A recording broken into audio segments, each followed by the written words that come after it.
അങ്ങനെ ഞങ്ങളും പോയി കാന്താര സിനിമ കാണാൻ. എന്തായാലും ഞങ്ങൾ സിനിമ കാണുന്നത് പ്രകൃതിക്ക് പോലും ഇഷ്ടമില്ലെന്നാണ് തോന്നുന്നത്.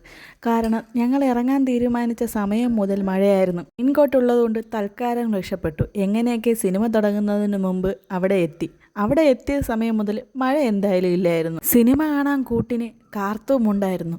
ലുക്കുണ്ടെങ്കിലേ പോസ് കൊടുക്കുള്ളൂ എന്നും പറഞ്ഞ് മുഖവും പൊത്തിപ്പിടിച്ചുകൊണ്ടിരുന്ന അവൾ ഇപ്പോൾ ദാ കുഞ്ഞിനെയും കൊണ്ടുവരുന്നുണ്ട്. സാധാരണ എപ്പോൾ സിനിമ കാണാൻ പോയാലും സിനിമ തുടങ്ങി പകുതിയായതിന് ശേഷം മാത്രമേ അവിടെ എത്തുള്ളൂ. എന്തായാലും ഇത്തവണ അത് തെറ്റിച്ച് സിനിമ തുടങ്ങുന്നതിന് 10 മിനിറ്റ് മുൻപ് തന്നെ നമ്മളവിടെ എത്തി. സാധാരണ എല്ലാവരും സിനിമയുടെ ക്ലൈമാക്സിലാണ് പോപ്കോൺ വാങ്ങാൻ ഇറങ്ങുന്നത്. ഇവിടെ സിനിമയ്ക്ക് കയറുന്നതിന് മുൻപേ പോപ്കോണും വാങ്ങിക്കൊണ്ടാണ് അകത്ത് കയറിയത്. കാരണം അതിന് ദേവ തന്നെ. അങ്ങനെ പോപ്കോണും കയ്യിൽ പിടിച്ച് ടിക്കറ്റും എടുത്ത് അകത്ത് കയറി. ക്യാമറയുടെ മുന്നിൽപ്പെട്ട വയലൻ്റാകുന്ന എൻ്റെ ഹസ്ബൻഡും കൂടെ ഉണ്ടായിരുന്നു. സിനിമ കാണാൻ വന്നിട്ട് സിനിമയെപ്പറ്റി 2 കമൻറ്റ് പറയാതെ പോയാൽ വളരെ മോശമാകില്ലേ? എന്തായാലും ഫാമിലിയോടെ വന്ന് കണ്ടിരിക്കാൻ പറ്റിയ മനോഹരമായ നല്ലൊരു മൂവി.